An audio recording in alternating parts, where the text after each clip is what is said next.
প্ৰিয় বন্ধু বান্ধৱীসকল Joyjyoti YouTube channel bumper জিকে অসমীয়া ৱৰ্ল্ড লৈ আপোনাক আদৰণি জনালো। প্ৰশ্ন সংখ্যা 1 কোনে প্ৰথমে পৃথিৱীৰ মানচিত্ৰ অংকন কৰিছিল?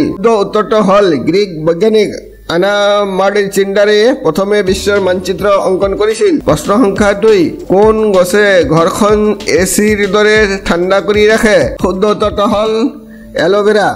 যেহেতু এল'ভেৰা বায়ুত থকা বিষাক্ত পদাৰ্থ বিশুদ্ধ কৰাৰ ক্ষমতা আছে আৰু উচ্চ বাষ্পীভৱনৰ হাৰৰ জৰিয়তে বায়ুৰ উষ্ণতা ঠাণ্ডা কৰাত অতি ফলপ্ৰসূ, যিটোৱে ইয়াৰ চাৰিওফালে থকা বায়ুক আৰ্দ্ৰতা কৰাত সহায় কৰিব পাৰে। প্ৰশ্ন সংখ্যা 3 আঙুৰ খালে স্বাস্থ্যৰ কি কি উপকাৰ হয়? অনুগ্ৰহ কৰি চেনেলটো ছাবস্ক্ৰাইব কৰি বেল আইকনটো অন কৰি ৰাখিব যাতে মোৰ নতুন নতুন ভিডিঅ'বোৰ তৎক্ষণাত পাব পাৰে। ভিডিঅ'টো লাইক আৰু শ্বেয়াৰ কৰিবলৈ নাপাহৰিব। শুদ্ধ উত্তৰটো হ'ল বন্ধুসকল আঙুৰত প্ৰচুৰ পৰিমাণে পটাছিয়াম আৰু খনিজ পদাৰ্থ থাকে। পটাছিয়ামে উচ্চ ৰক্তচাপ কমোৱাত সহায় কৰিব পাৰে আৰু হৃদৰোগ আৰু ষ্ট্ৰ'কৰ সম্ভাৱনা কম কৰিব পাৰে। পুষ্টিকৰ উপাদানে আমাৰ শৰীৰৰ ৰোগ প্ৰতিৰোধ ক্ষমতা বৃদ্ধি কৰাত লগতে দুৰ্বলতা হ্ৰাস কৰাত সহায় কৰে। চোৱাৰ বাবে অশেষ ধন্যবাদ।